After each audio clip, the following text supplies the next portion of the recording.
Welcome back. Today, we're starting fresh in City Skylines. I recently moved to a new computer and had to reinstall the game, which means the old city is gone. So we're building from the ground up again. This time, though, I want to try something different. The goal is simple: build a functioning city without taking a single loan. No shortcuts, no quick cash to fix mistakes, just careful planning, patience, and whatever the city can support on its own. It sounds simple, but early on, the game really pushes you toward taking a loan just to stay afloat. So the real question is, can we make it work without one? The early game is usually pretty straightforward, and most players don't run into many issues here. So I'm going to speed things up a bit. I'll keep the important parts in, but trim out the idle time, so we can move through this section without losing the flow.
Up to this point, everything is going smoothly. We've reached Little Hamlet, and the early game really isn't much of a challenge. There are no major issues yet, and the city is growing exactly as expected. But this is usually where things start to change. Costs go up, demands increase, and the pressure starts to build. So far, no loans, but we're about to see if that holds.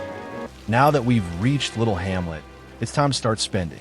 Garbage begins to build up quickly, so I'm placing both a recycling plant and a landfill to stay ahead of it. The milestone reward gives us some extra cash to work with, which definitely helps. But from this point on, expenses start to climb, and without loans, every decision counts.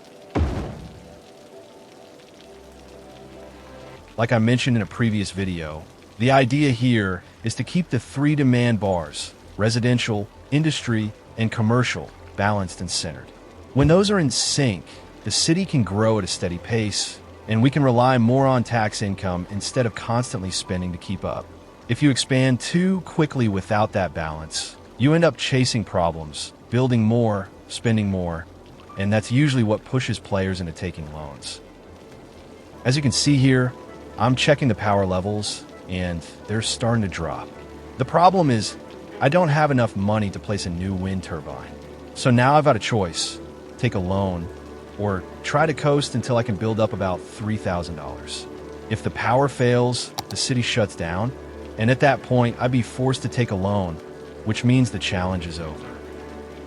So I waited it out until I finally had enough to place the wind turbine. That solves the immediate problem, but now I'm down to less than $400. If anything else comes up, I'm in trouble, so it's back to coasting again. No one said this would be easy, so I'm going to speed things up and let the city recover. Now that I'm getting close to the next milestone and have saved up about $10,000, this is a good time to place a school. Education needs to be set up early, because as the city grows, skilled labor becomes a factor. If you wait too long, businesses will start to struggle. A public library can also help educate adults, and later on, a high school will become a good option once there are enough students. We've now reached the next milestone, Worthy Village, and so far, everything is going really well. The city is holding steady, and we're still managing without taking a loan. But as we move forward, the costs are only going to increase, and the margin for error gets smaller. Now, we're starting to feel the pressure from the next milestone. We need both a fire station and a police station, but I don't have enough money to place both. So once again, I have to make a choice and coast for a bit. I'm placing the fire station first, because a single fire could wipe out an entire block. The police station will have to wait. Every milestone adds new requirements, and this is usually the point where most players end up taking a loan. After placing the fire station, my income dropped into the negative. To recover, I had to expand the city and bring in more tax revenue, but that comes with its own risks. At the same time, without a police station, crime started to rise quickly. So now I'm balancing two problems, trying to fix the economy while the city is becoming less stable. The real problem with crime is that property values start to drop. People will only tolerate so much before they begin to leave the city. So I need to get this under control quickly. A loan would solve it right now, but if I take one, the challenge is over.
The next problem is the cost of running the police station.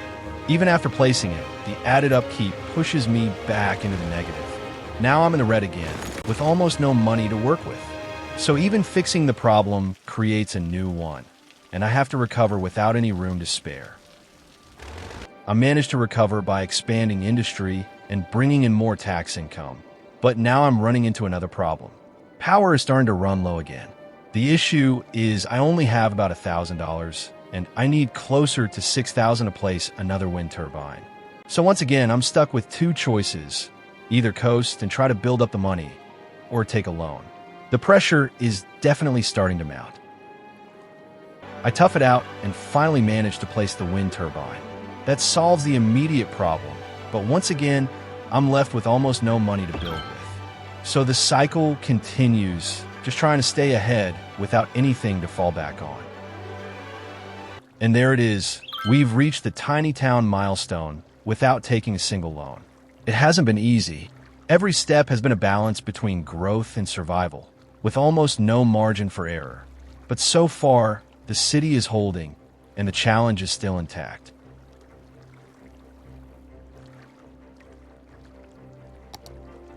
That's going to bring us to the end of this episode.